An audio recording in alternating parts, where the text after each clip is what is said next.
Welcome everyone to our program this afternoon. It's going to be featuring Brooke Goldstein talking about what works, reaching young Jews on Jew hatred. A very important topic that many of us are concerned about and dealing with. Our young people are confronting anti-Semitism on campuses, off campuses, in all different directions, both from the right and from the left. And so we're very fortunate to have with us Brooke Goldstein, who is a human rights attorney who is coming to us from Israel. She's an author and an award-winning filmmaker as well, is the executive director of the Lawfare Project. The Lawfare Project is a nonprofit organization which is dedicated to raising awareness about and facilitating a response to the abuse of Western legal systems and human rights laws. It provides pro bono legal support to Jews facing discrimination. She has appeared regularly on Fox News, on CNN, as well as writing in a number of different sources, including Commentary Magazine, New York Daily News, and elsewhere, and has lectured and taught seminars at Cardozo Law School, New York University, Berkeley University, Stanford, and elsewhere, and has also briefed government officials at the U.S. State Department, as well as the White House, the Pentagon, and on the issues of asymmetric warfare and of human rights. Brooke is originally from Canada and got her degree at McGill University and then went on to study law at Cardozo Law School. She is with us today as in her capacity is also involved in incubating the End Jew Hatred movement, which is a grassroots civil rights movement fighting for Jewish liberation and justice through peaceful direct action. Our program today is being recorded so that those who aren't able to join us on this call nevertheless will be able to have the benefit of checking the Zionist Rabbinic Coalition website, which is www.zionistrabbis.org. Our next program, by the way, and I'll say a little bit more about this at the end, will be on February 22nd at 12 noon with the Israel's Minister of Diaspora Affairs, Omer Yankelevich. So with that, if you have questions, please do feel free to send them to me in the chat room. And Brooke is going to open with a presentation. Then after that, we'll have some time for Q&A. So Brooke, it's really a pleasure to have you with us. There's the about next week's program. Brooke is coming to us, as I said, from Jerusalem, from Israel, from Ra'anana, Herzliya. So we say to you, Erev Tov, and to the rest of us, welcome. All right. Hi, everyone. So Elliot, if for some reason my internet connection is spotty, just please message me. First of all, I want to thank you, Rabbi Weinblatt, for having me. I'm very excited to be here. It's quite an honor to address this group about what I think is a topic that is very important to all of us, which is what works when it comes to communicating not just to Jewish youth and millennials, but the public in general. What are some of the lessons that we may have learned from other 21st century social movements, mass mobilization movements, and how can we apply them to the Jewish community and to our advocacy? I just want to recognize that we also have Elliot Friedland here, who is a full-time grassroots organizer with the End Jew Hatred movement, and he's going to be addressing us briefly at the end, and any questions can also be directed to either me or him.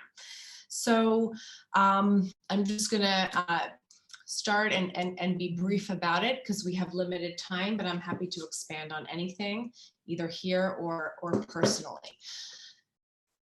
We have no doubt recognized, I think, everybody here and in the Jewish community, that there is an opportunity right now when it comes to minority rights movements. We've been witnessing right before our eyes a seismic shift, I think in the last 10, 15 years and culminating in the last couple of years in terms of public attitudes towards minority communities. We've had movements for gay rights. We've had movements for Black Lives Matter. We've had new women's movements. All of these minority rights movements are coming up, and it's creating a shift in the way that the public at large, not just in the United States, but internationally in the West, thinks about minority movements, and also a shift in what is publicly acceptable to say and to behave vis-a-vis these minority communities. So for example, being a woman in the workplace was drastically different just 5 years ago than it is today because of some of the achievements that the new women's movement has been able to accomplish. The same with the Black community, the same with the gay community. 20 years ago, it was illegal to be gay. Now, if you're at a dinner party, it's politically incorrect to criticize, bathrooms that are same sex. So we've come a huge way, and without a value judgment, it's just an anthropological observation. So the question is really, is there a place and an opportunity for the Jewish community to seize this moment? So number one, I think there is. And number two, I don't think it will be an uphill battle for the following reason. Jews have always been at the forefront of these minority rights movements. Jewish advocates were at the forefront of the Black civil rights movements from the beginning. Rabbi Heschel marching with Martin Luther King. There are Jews at the forefront of the new women's movement. Eventually, we know that they were kicked out or they resigned because of the anti-Semitism that seeded that or came into that space. Jews have been organizing for gay rights, and yet we have never seen in this country a Jewish civil rights movement. If you think about the way that liberal democracies work, the change that we're able to accomplish, for example, through civil rights litigation, you have major Supreme Court cases from Roe v. Wade, which is women's right to choose, Brown v. Board of Education, desegregation. What are the seminal civil rights cases for the Jewish community? I would say that arguably there have not been any until only very recently, and which I think the Lawfare Project was very heavily involved in. But there has also never been a civil rights movement for the Jewish people to advocate for ourselves as a minority community within the diaspora, within the West, deserved of equal protection under the law that is separate and apart from advocating for or against a foreign conflict. So what do I mean? Well, you might say, well, there was the Zionist movement. That was a national liberation movement for the establishment of the state of Israel, which was an expression of our basic civil rights to self-sovereignty. But we haven't had a Jewish civil rights movement which argues that the Jewish student or the Jew in the workplace or the Jew in a commercial context or the Jew in the public space or the Jew in Hollywood has been subjected to a level of systemic Jew hatred and oppression in the West akin to, or if not more than, other minority communities. In fact, the Jewish community is the oldest minority community in the world, is the most persecuted minority community in the world, and yet we have spent so much time organizing for others, we have forgotten the Jews for Jews movement. We have marched behind and for others, even when those spaces have anti-Semitism. We've been told that in order not to cede the progressive space, we have to march behind Linda Sarsour. We have to march with Black Lives Matter, even though they're rioting and setting cop cars on fire, or we're irrelevant in the progressive space. What I propose is no, we have to march for ourselves and we have to demand that others march for us, because at the root cause of any type of hatred against a minority community is also the same types of behaviors behind Jew hatred. And arguably, Jew hatred, being the oldest type of hatred against a minority community in the world, is that which will inform us about other types of hatred. So about a year ago, the Lawfare Project commissioned a study, which was a deep dive into the strategies and the tactics, the messaging that is used by other 21st century movements such as Black Lives Matter and the New Women's Movement and so forth. What can we do to adopt these strategies and to advocate for our own interests? So what I would like to do is go through what we learned from that study and how we can apply it to ourselves, and then we can open it up for a broader discussion on the issue, because I know that everybody here also has experience with dealing with and counseling Jews, whether they're students or what have you, who have been subjected to this type of discriminatory harassment on campus, for example. So the number one thing that we learned is that successful 21st century mass mobilization movements have their mission in their name. The perfect example is Black Lives Matter. You cannot be against Black Lives Mattering, or you are a racist, you are a bigot. No matter that we see the expression sometimes of Black Lives Matter occurring in a way that is unlawful, in a way that is violent, you cannot socially engage and say, well, I'm against Black Lives Matter, because that comes with the social price. The other lesson that we learned beyond the mission and the name is that these movements are centered around civil rights terminology. Whereas we, for example, are centered around, and we call ourselves pro-Israel advocacy. And all of our advocacy talks about a foreign conflict and defending against the accusations of our enemy about a foreign conflict for which we may or may not be culpable. The issue with that, and by that I mean defining our advocacy as pro-Israel as opposed to civil rights for the Jewish community as a minority community, is that you create a binary. Number one, if you are pro-Israel, you are recognizing that there is a space, perhaps a legitimate for someone to be anti-Israel. And if somebody who is objective is coming into this space, they have a duty to listen to what pro-Israel is, listen to what anti-Israel is, and come to some sort of middle ground or conclusion for one side or the other. So we've created this binary, as opposed to creating something like Black Lives Matter, which you cannot be against. It's socially unacceptable to be against. We've allowed for there to be an anti-Israel space. The second issue is that we've centered, like I said, our entire advocacy around training our youth to defend against accusations concerning a foreign conflict for which they have no relation or responsibility for. And what that has done is legitimized the use of a foreign conflict as an affirmative defense to discrimination. So what do I mean by that? San Francisco State University was a university that the Lawfare Project sued on behalf of clients in San Francisco who are both students and adults in the community. And to make a long story short, what SFSU did was they denied the ability of Hillel, which is the only Jewish student group on campus, also a non-political group, to participate in a Know Your Rights fair. They gave Hillel a political litmus test. They didn't pass it apparently, and they didn't allow them to table at the Know Your Rights Fair, the only Jewish organization. And they also shut down a speaking engagement of then Jerusalem Mayor Nir Barkat. We sued them for First Amendment violations, Title VI violations, other civil rights violations, and so forth.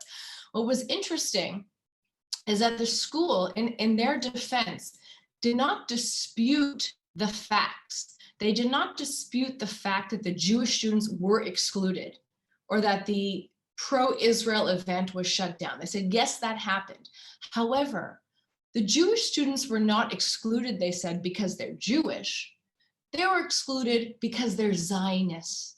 And Zionism is a political point of view, and political points of view are not a protected category under California's anti-discrimination law. Race, ethnicity, national origin, gender, sexual orientation, all those types of characteristics or cultural, ethnic, religious characteristics are protected, but your political point of view is not. And so what our response to anti-Jewish discrimination on campus has been is to arm our students with pamphlets, 15-page pamphlets on how to defeat the argument that Israel is an apartheid state, how to argue that Israel is not an occupier, how to argue against Hamas, when essentially these students, number one, have no responsibility to be advocates for a foreign country, that they have no control over the policies. But when the response to, hey, you baby killer Zionist pig, I'm going to exclude you from my Know Your Rights fair is, well, let's debate the points about Israel. you are legitimizing their excuse, okay? So what is BDS, for example? BDS, and we use the acronym way too much. If you went, for example, I don't know, on Fifth Avenue today and polled 100 people, what is BDS? I guarantee you they would not know what the acronym stands for. But if you say to people, and they would look it up and they would go to BDS websites and try and, you know, figure out whether they're for or against it. But if you go to someone and say, hey, are you against discrimination against someone because of their national origin, because of where they're from? Do you think that they should be a person because of their skin color or their religion or where they're born should be denied services at a restaurant? People would automatically say, no, they shouldn't be. So when we view BDS and our response, for example, to a BDS resolution is to spend time and money arguing in the defensive within the enemy's paradigm, it's a losing argument. Instead, the response should be that you are advocating for illegal commercial discrimination that targets me because of my national identity, my religious, cultural, and ethnic identity, and that is racist. We have not armed our students with the type of civil rights terminology that is needed to repel what are discriminatory, racist attacks against them with a foreign conflict being used as an affirmative defense. If I have a problem with the government of China and their COVID handling policy, that doesn't excuse me from turning around to the local Chinese American student and discriminating against that Chinese student. That's racist. That is the equivalent of projecting your issues with a foreign government on somebody because of their skin color or because where they're born. If I have a problem with Iranian nuclear disarmament, that doesn't excuse me from turning around to the Muslim student at Columbia University and discriminating against them, or saying you can't join my club unless you tell me what your position is on Iranian nuclear disarmament. Unless you have the right position, I'm not going to allow you in the club. It doesn't excuse me giving them a political litmus test. But if the response of the Muslim student was, well, let's debate Iranian nuclear disarmament, it would legitimize my attack. And that's what we've been doing. We've been training our students to go in with a shield, not a sword. We haven't been telling them to talk about systemic Jew hatred in both Eastern and Western culture. We haven't been training them to talk about rejecting the cultural appropriation of Holocaust terminologies for political gain. We haven't been training them to talk about redemption in the academic space or the decolonization of the terms Zionism or Judaism. We've been training them how to debate and win a foreign conflict within the enemy's paradigm. And that, I think, is a losing ground. The third thing that we learned was how they were organized. The Jewish community and all of our advocacy is organized very top down, and that has worked for us for quite some time. But now things are changing, and the structures that we had in the past may or may not serve us. So whereas it may be very difficult for a local person, I don't know, in Detroit, Michigan, if they've been a victim of Jew hatred, to get the Federation, Hillel, Conference of Presidents, Chabad International, all within 72 hours to join them and have 500 people protest on the corner of the street. We can't do that. It's difficult because all of these big box organizations have boards, they have donors, they have approval processes, they have, bureaucracies and so forth. The way that these civil rights communities are organized is from the bottom up, is grassroots mobilization and total decentralization, which allows multiple organizations who all have different missions and all have different political point of views to join under that one banner, Black Lives Matter, and to advocate towards a singular cause and to mobilize. So how do they do that? Elliot, I think you should also explain that a little bit in your part, but I'll get into it right now. Is there a level of grassroots training and rising up of local leaders, establishing local chapters and giving them a measure of autonomy to operate with direct actions with the name, whether it's Black Lives Matter or the New Women's Movement, with that legitimacy, but to operate with a level of independence where there's no board or greater oversight, and yet they have the buy-in of the whole community. So that was the third lesson. And the fourth was, I think, the most obvious. These organizations encourage and engage in and provide financial, legal, and strategic support for direct actions that ensure real consequences for the hatred that they're fighting against. So the New Women's Movement, for example, picks a target. They pick their Harvey Weinstein, someone who's engaged in horrible, terrible anti-women behavior, and they take that target down. And they work together towards that singular goal, and they don't stop until they've achieved that goal. Now, in the Jewish world, I think what we have is, unfortunately, a target-rich environment. Every day, I get another email. There's this instance of Jew hatred, or that swastika, or this school administrator, or this student, or this BDS vote. I can't even remember what the instance of the big instance of Jew hatred that everybody was emailing about last week, okay? This week, it's something else. This week, it might be Roger Waters. Next week, it's Marilyn Manson. And it's created an environment where we write letters to a lot of people telling them how very angry we are, but it's almost scatterbrained. Like, we haven't been able to organize and come towards a coalition to make an example of a certain party.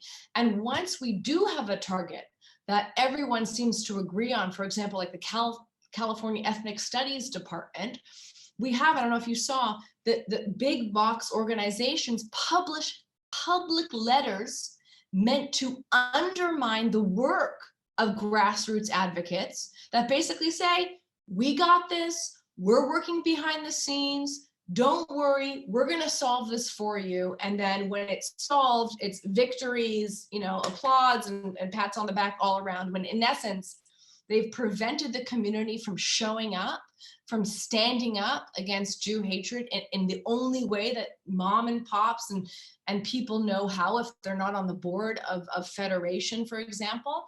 And they've also allowed the other side to appease them and given them a tiny victory, whether it's, taking out the word Jew from the ethnic studies curriculum, but leaving the entire curriculum in place, and also ignoring everything that led up to that instance of Jew hatred, as well as ignoring the systemic Jew hatred in academia, and not allowing the community to en masse call for a complete overhaul and examination of why we have this issue in the first place. So with that, I also want to talk a little bit about the issues of what we're facing right now in the community, and why I think that a unified message that is, most importantly, a nonpartisan message, is extremely important. Everyone who has two eyes can see that the Jewish community right now is very dangerously divided on partisan lines. We have Jews fighting with other Jews based on who they voted for in American politics. And it has created a situation where so-called pro-Trump Jews cannot even get in the same room as so-called anti-Trump Jews and agree on something like Title VI of the Civil Rights Act applying to schools that engage in or allow for a hostile environment targeting Jews. Some are saying it's a free speech violation. Others are saying that, the time has come finally that Jew religion is included in Title VI.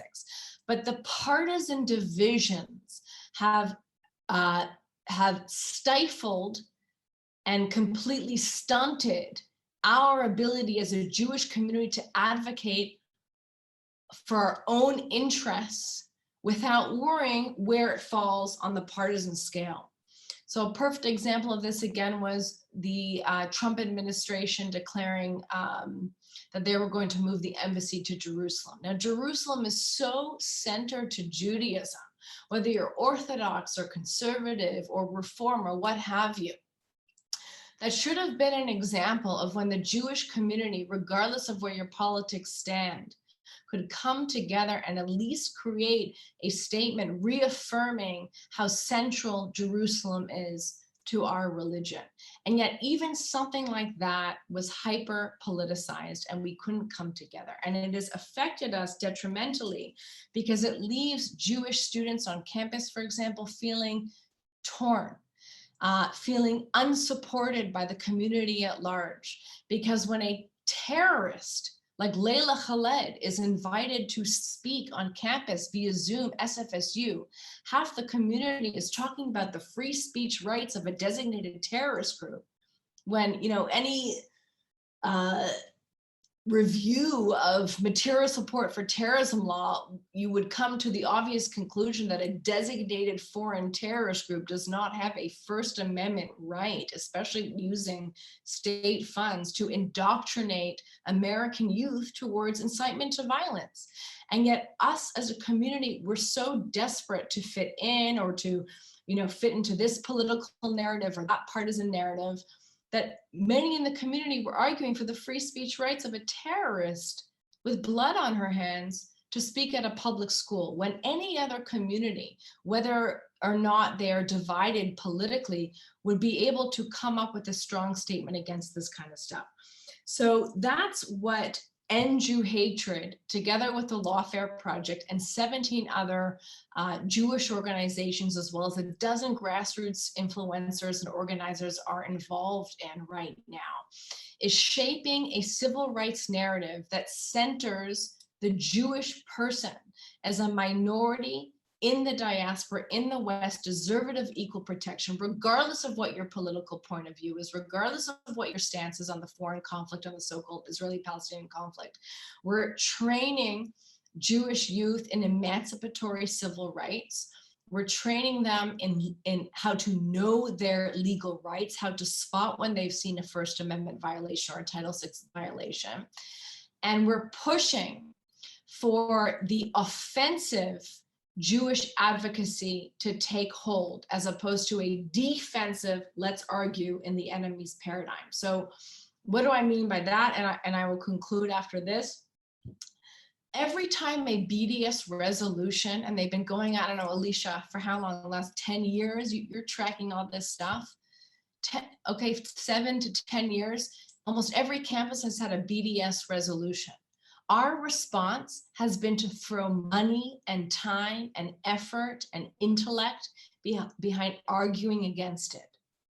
Only once, and this was, I think, 2.5 weeks ago, by a group called Students Supporting Israel, did we ever propose our own resolution to control the narrative, to propose a resolution demanding the recognition of systemic Jew hatred in Western and Eastern culture, to propose a resolution recognizing that Jews are indigenous to the Middle East. And it doesn't matter whether we win or lose, because what we're doing is controlling the narrative and asserting ourselves as a minority community within a civil rights paradigm.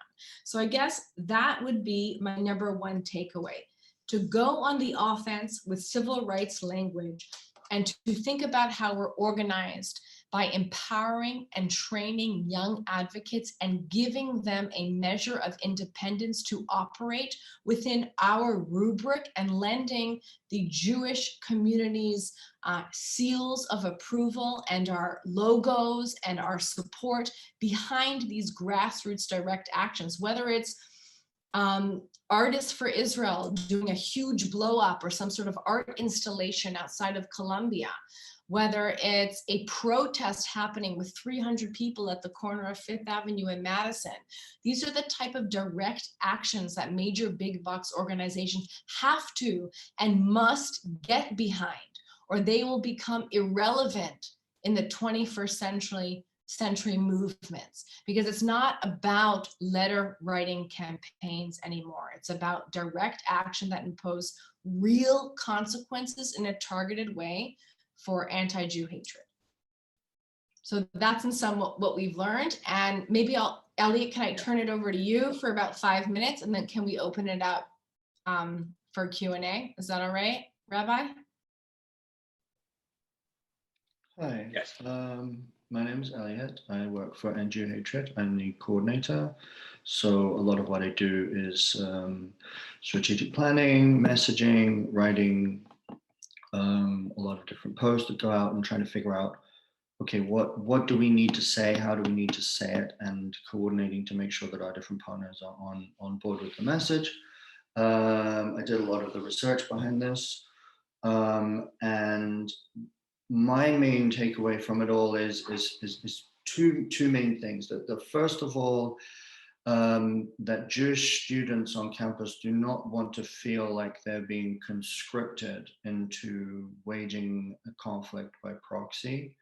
The Hillels and, campus rabbis, curve rabbis, everyone is ideally is supposed to be there for the students, because we believe in a concept of Am Yisrael and believe in a concept of being there for our community and supporting them and being there for them to help them get what they need, rather than seeing them as troops in a war that we're waging against, the enemy.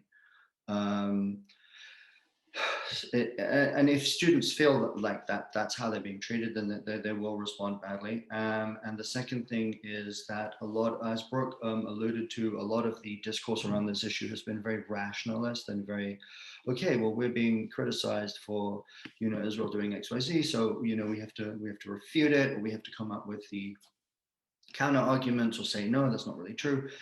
That's not how discourse is moved forward in this generation. Really, some people would say in any generation. I'd look into if anyone's read The Righteous Mind by Jonathan Haidt. Talks about this idea that really our intuitions and our feelings drive a lot of our politics, rather than any rational attitude that people have. And Ben Shapiro likes to say facts don't care about your feelings. I say feelings don't care about your facts. And the most important thing is to make sure that the Jewish students that you're encountering feel respected, feel valued, and feel like their point of view is taken into consideration. So I would say the most important thing for building advocacy on campus and for connecting young Jews to Israel and to the Jewish, broader Jewish issues is to, first of all, connect with them, create a safe space where you can talk about Jewish issues. Ask them, well, how do you feel when the BDS resolution is proposed on campus and you see all of your progressive friends lined up on the other side of the student union screaming at you? How does that make you feel? When you see, there's no kosher options available, in the lunch halls, you have to make a choice. Okay, like, do I want to eat treif? Do I want to make a fuss about this? Do I want to just kind of say I'm not hungry and go back to my dorm? Like, how do I want to play this? If there's exams scheduled that are, on Chagim, making sure that they have a process. All of these issues and making sure that the person feels that their Judaism is being taken seriously, and then they have a right for themselves to take it seriously. That's really step one. Without any of that, I'm sure you guys know a lot of, you're involved with these kinds of issues. What we are trying to roll out at the moment is safe space workshops on college campuses. We recently did an empowerment workshop with a school in Canada that went really, really well. We took an hour and a half and really put the students in the driver's seat and had them explain to me and Brooke, what was going on their campus, how did they feel, what were some of the options that they would like to see. And then give them the tools and the training to move forward based on what they thought was important. This is what Black Lives Matter did, as they actually took 10 years to become successful, and they spent a great deal of time and energy sending Black Lives Matter activists to communities around America to sit with local leaders, listen to them, hear them out, and put them in the driving seat. It's that kind of decentralized emotional approach, which really centers the needs of the people on the ground, rather than takes a community line and says, okay, we need everybody to be here at 6 to support the cause, be there or be square. People don't have that kind of identity is a lot more a la carte in this generation. You don't just sign up and say, okay, I've got my little Jew card and now I'm going to be a down the line activist for everything. It's not how people are anymore. And Yeah. So what my yeah, that's it. That's my main thing. I just say I have to answer any questions. If I have one thing to say, it's that it's an emotional approach that centers the Sure. experience of the Jews on campus and make sure that they're at the driving seat of it. So let me pick up on what you've said here. So one of the things I'm hearing from you, Elliot, is the importance of it not just being I forget which side of the brain it is, the rational side, but also to touch into the emotions. But Brooke, I want to get back to some of the points that you had made as well, and that is. To tell you the truth, when I heard the beginning of your presentation talking about Jewish civil rights, I dare say there are probably many who would say, well, you know, after all, we are a privileged class. We pass for white and so on. And how can we say that Jews are deserving of civil rights, so to speak, because we are leaders? You know, there are a number of members of President Biden's cabinet who are Jewish. Certainly, we're not being held back. There aren't quotas in existence. So I want to just push that point a little bit to see how do you respond to that issue, and then I have a follow-up question or two. Brooke, any thoughts? So I want to say a couple things to what Elliot said, and then I want to go to the privileged issue. So I just want to talk a little bit about safe spaces and the power of that. And actually, it gets into privilege, because essentially what people say when they accuse Jews of being privileged is that they haven't heard the stories that Andrew hatred, and I'm sure a lot of the people here on this call are also collecting, which is about the average Jewish student who, doesn't matter where they come from, whether they're poor, whether they're middle class, whether they come from a wealthy family in Beverly Hills, is subjected to every day because of their cultural and ethnic and religious identity. And to say that a minority community, because they've worked hard and are successful, no longer experience discrimination in and of itself is racist and bigoted. You would never say to a Black man who has attained the job of a CEO, well, it doesn't matter that you're Black anymore. You can't claim that there's racism in America because you have attained success in your life that you've worked very hard for.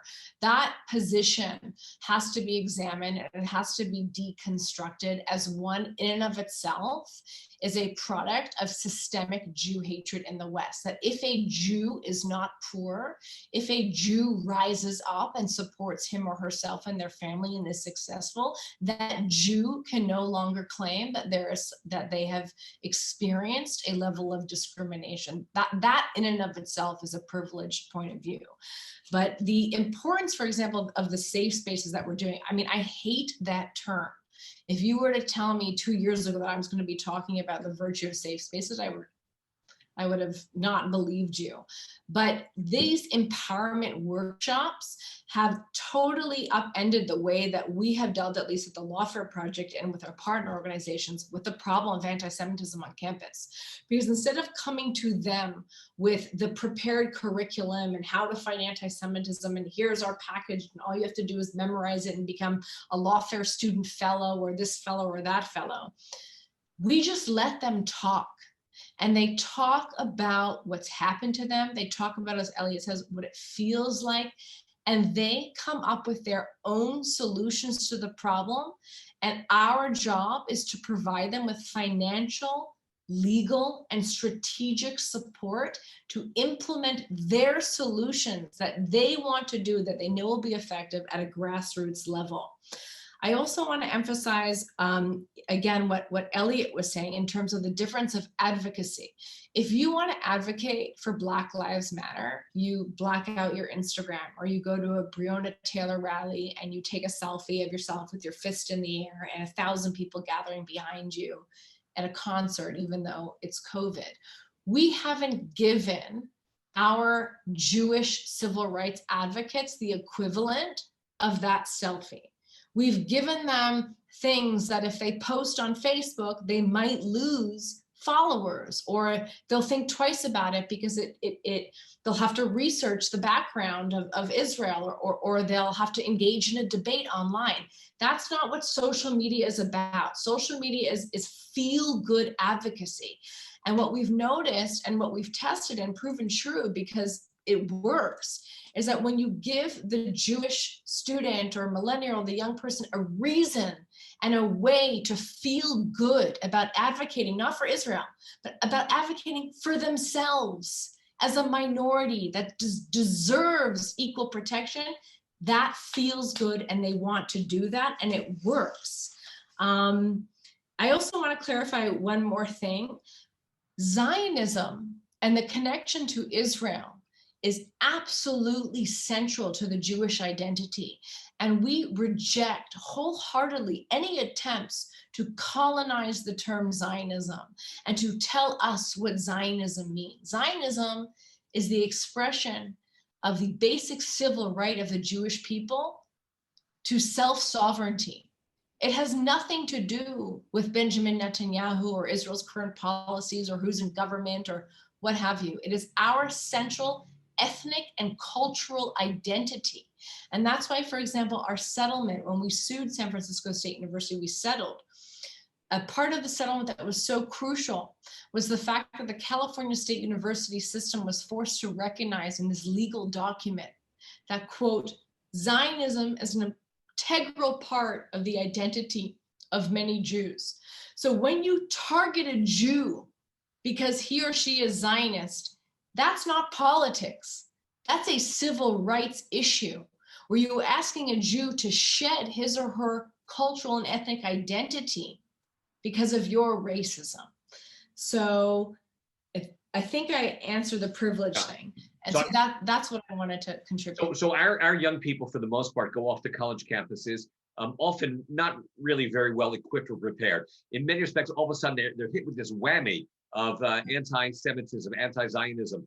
They're walking along campus and, such time pre-COVID and it'll be after COVID. And all of a sudden they come across a wall and they're told, oh, this is an apartheid wall. Or all of a sudden there's a eviction notice on their dorm room and they say, aha, you see, this is what happens to Palestinians, even though, there's so many aspects of it. Part of how do we help them deal with that? And part of what I heard you were saying, Brooke, as well as Elliot, but Brooke in particular, was that we need to be not just passive and responding to these things, but in fact to try and help to frame those conversations and so on. But when it happens, Tachlis, what can we say about that?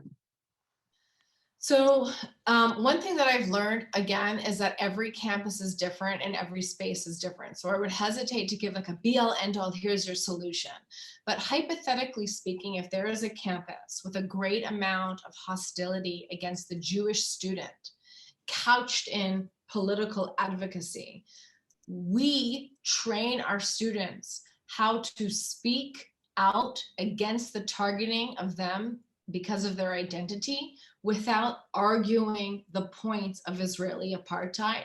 And we teach them, depending on the campus, how to go on the offense, whether it's, for example, hiring counsel and working with the administration when you're legally represented to ensure that that administration is following civil rights law, is following its own student code, how to create, like Elliot said, spaces where the Jewish identity is given the time and the study and the respect that it deserves, and overall creating a narrative about what it means to be a Jew as a minority that's completely separate from those attacks.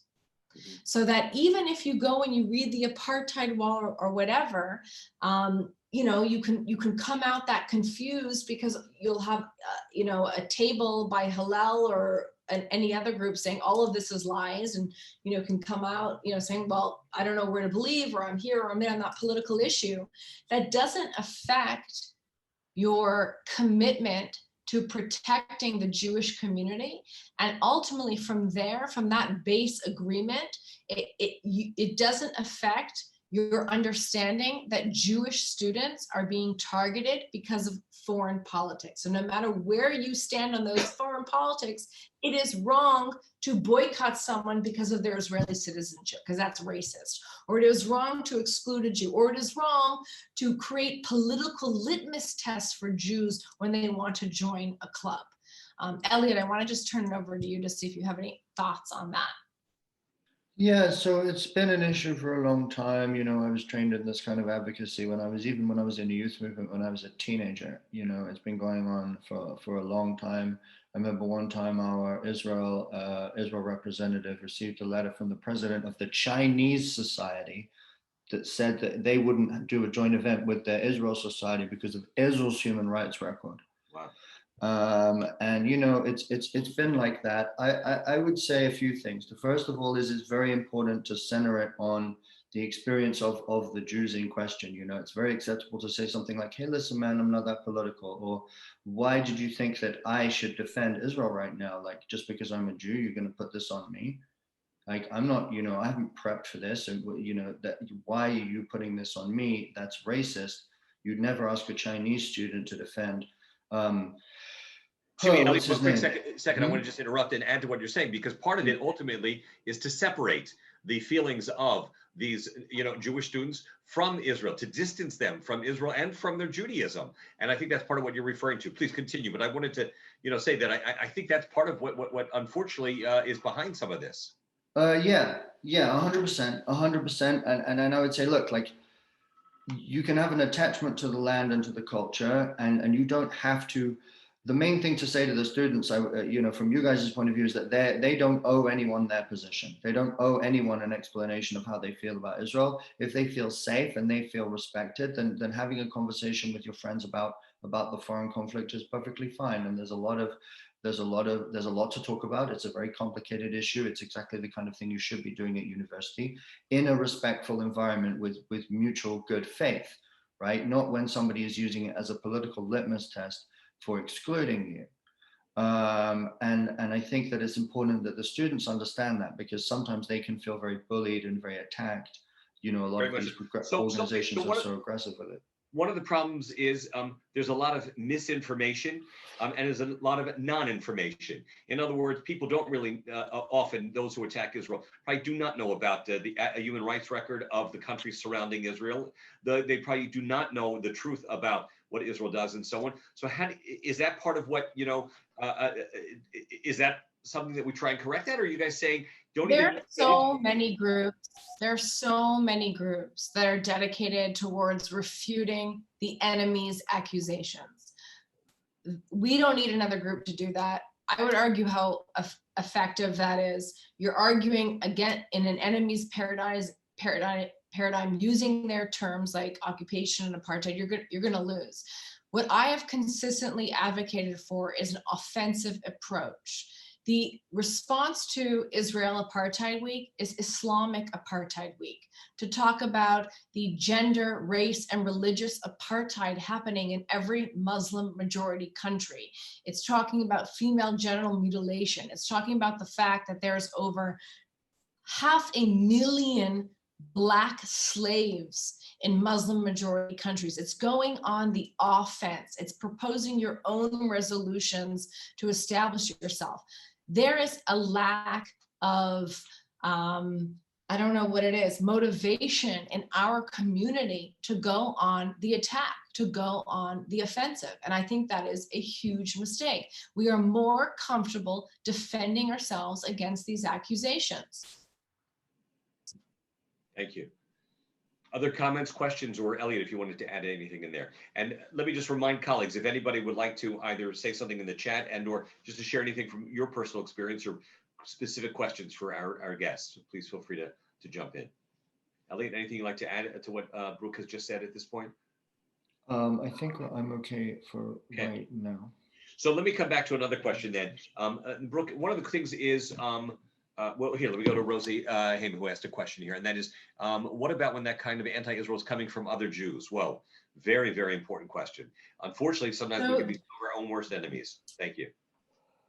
Right, and which is why, again, we got to start now from ground zero. I propose we leave that debate and we open up the tent to do things like debate with someone like Peter Beinart to see if we can come to common ground on one basic truth, that we want to end Jew hatred, that the Jewish community is a minority community deserved of equal protection, equal civil rights in this country, and a foreign conflict cannot be used as an affirmative defense to deny us the ability to get, you know, a raise or to get hired in academia or so on and so forth. We're at that point where we've gone so far down the partisan line and the division on pro-Israel, pro-Palestinian politics that we need to seek unity in our community around the most basic, simple issues. And I think that's where we're at right now and what we're trying to do. You know, I'll never forget an email. We did our first protest, our first End Jew Hatred protest against Jew hatred on campus, specifically at USC after what happened to Rose Rich and others who were progressive Jews who were kicked out or forced to resign from the student government because of their ethnic and cultural Zionist identity. And we did a protest at the Grove in LA, and they organized it in like 3 days, and over 100 people showed up in COVID and crazy heat. And I got an email from someone who I saw on one of the photos that were taken by the press, who showed up with a Trump hat. We were like, oh, well, that's really interesting, you know, kind of partisan and political in this space. So he ended up emailing me and he said, you know, I'm that guy who came with the Trump hat. And I just want to say that in the last 4 years, I have not stood in the same place as an anti-Trump Jew. And both me, a pro-Trump Jew, and an anti-Trump Jew stood there shouting the same thing. And we were shouting, end Jew hatred on campus. And that's the power of stopping the pro-Israel, pro-Palestinian debate just for a second to see if we can recenter our advocacy around the tools and the strategies and the tactics and the languages that work in the 21st century. Thank you. I don't know if Rosie has a follow-up to that, but go ahead, Elliot. I want to jump in and say two quick things. First of all, we are not interested. I'm not interested in friendly fire. We don't want to be going after other Jews. All of our responses to all of these issues are very, very emotional issues caused by a violent conflict, which puts Jews under threat. Our 2,000-year history of persecution, and this has an ongoing emotional and traumatic impact on all Jews, right? I don't think that that's controversial. And as a movement, we want to unpack and process that trauma and provide a pathway to healing within the Jewish community from the fact that for our grandparents were murdered, 75 years ago in Europe. And if you're Sephardi, your grandparents were forcibly evicted from most Arab countries in the middle of the night in 1948. This is a traumatic event which is passed on. It becomes baked into the story that Jews tell ourselves about our own nationhood. And this pain has an impact on how young people are raised. And so you get a knock-on effect from these painful events. This is why it's so important to have a safe space, which is a Jewish space, for Jews to talk to each other about these issues. Because when a community is under threat and feels frightened, you're more likely to go to more politically extreme responses. This isn't my opinion. This is I can send you the studies on this, on the impact of anxiety and fear on political positioning. And the data is very clear. That people hold more extreme views when they feel afraid.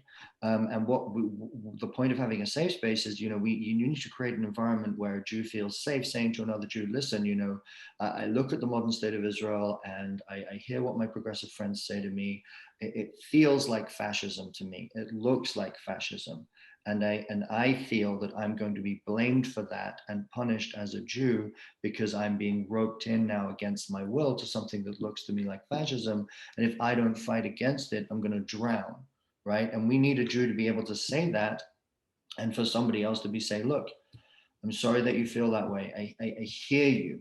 I hear that you feel like you're really threatened. You don't want to lose your progressive friends. You don't want to be linked to something that you see as fascist. Please hear me, that for me, Zionism and the state of Israel is an integral part of my identity, that the core yearning in Judaism for our land and a place to be safe as Jews, free from persecution, our own land, for the first time since King Solomon, it's a dream come true. And I'm not willing to give that up just because some people say that some of the policies are, maybe a little much or a little, ham-fisted. To have this conversation openly and honestly from Jew to Jew, without anybody yelling, without anybody recording it and putting it on the internet, without anybody getting, doxxed and expelled from their school is, in my opinion, really game changing. And if we can do that, then we will be providing for young people a place to heal from the tremendous pressure that is being put on them from the other side.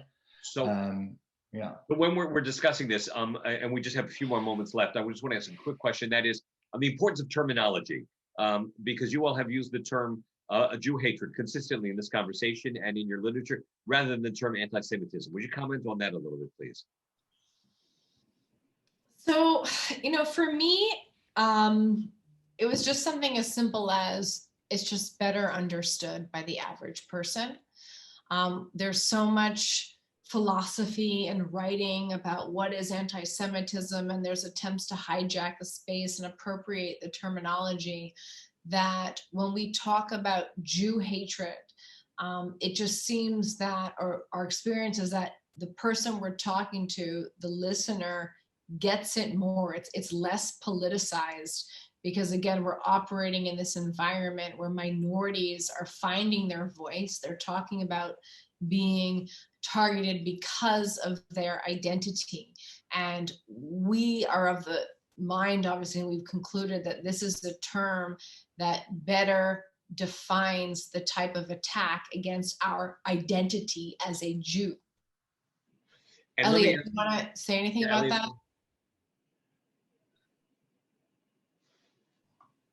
No. Yeah, anti-Semitism, the term was invented by the Germans. Judenhass is the older terminology, which was used by people who actually hated Jews. And now there's a whole pushback from the left about anti-Semitism includes Arabs, because Arabs really are Semites, and the Semites really include the Akkadians and the Sumerians. And once you start getting into that whole thing, everyone's gone to sleep. And you don't get to make your point about how hard it is for Jews. So we want to keep our eyes on the prize and keep things focused. That is. Thank you. So the last question I have, and with this, if you want to add anything else, just to wrap things up, is from Matt Abelson, who asked whether or not you're concerned that by framing this in terms of minority rights, we reinforce identity politics. So I'll let Elliot take that, but I also want to say, terms like identity politics, they have definitions right now that can be unnerving to a lot of us.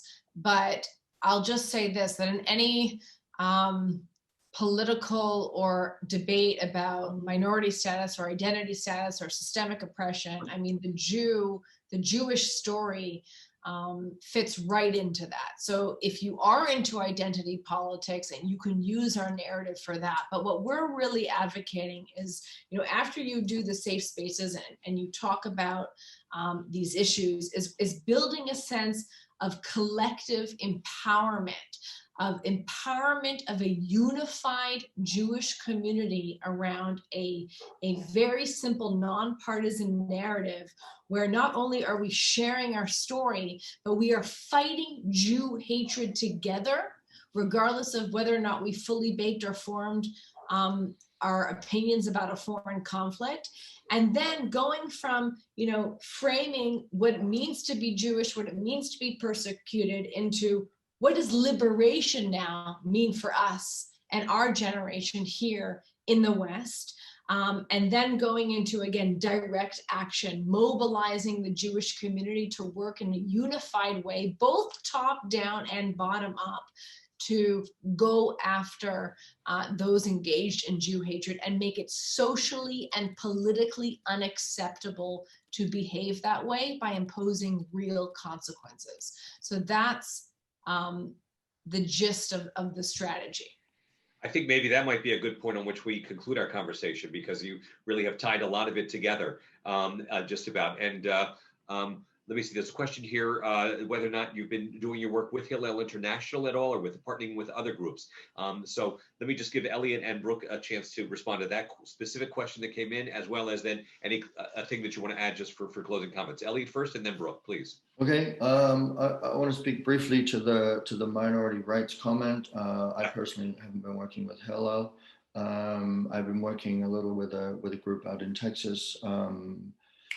JLF with Rabbi Trepp. He's amazing. So in terms of minority rights, we're reinforcing identity politics. First of all, this conversation is already taking place with or without the Jewish community. There is already in the United States of America a national conversation taking place about how minorities are treated, how we want to build an America that isn't centered around white Christian men. How do we want to build an America post-Cold War, post 9/11, in the new generation when we can, for the first time in human history, speak to each other using smartphones instantaneously.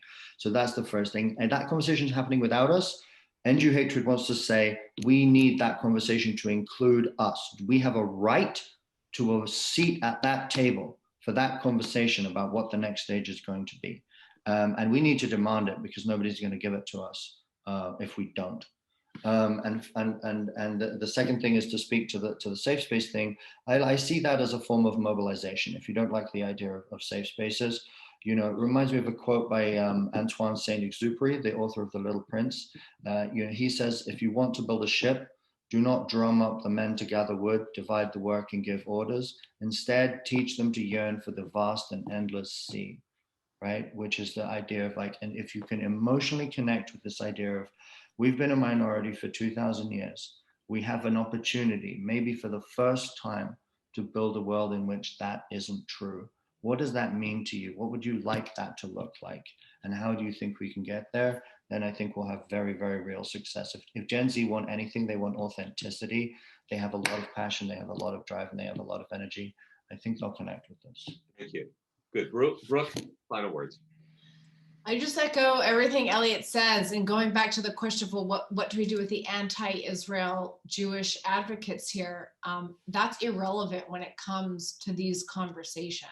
Even the advocates who are ashamed of Israel and say, well, I'm Jewish, you know, I want to fit in here and Israel is causing me a problem. Even that philosophy lends itself, if not even more, to the language and the ideas that and Jew hatred movement is putting out there, in the sense that you are deserved, again, like other minority communities, to have a space, and that any conversation about identity politics must include you or it is illegitimate, regardless of your disagreement with your neighbor about 67 lines. It's totally irrelevant to your experience as a Jew here in this country. And if you're upset that your experience is being affected by that, you know that you are being targeted, even though you disagree, even though you're the most progressive liberal Jew who has denounced Israel, you're still being targeted because of your identity. How does that feel, and how can we fight back against it? It's not about arguing that Israel is an apartheid state or not. It's about affirming your identity with this type of language and these tactics and these tools.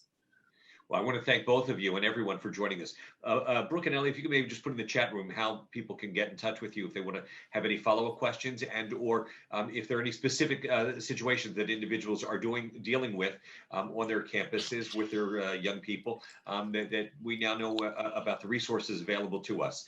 So we certainly appreciate all the work that you're doing, and thank everyone for being here today, especially our guests, Elliot and Brooke, and hope you'll be able to join us for our conversation on February 22nd at 12 noon with Israel's Minister of Diaspora Affairs, Omer Yankelevich, in an open and off-the-record conversation with rabbis. So thank you so much for joining us. Have a nice day. And this will be posted on our website as well. Thank you. Thank you.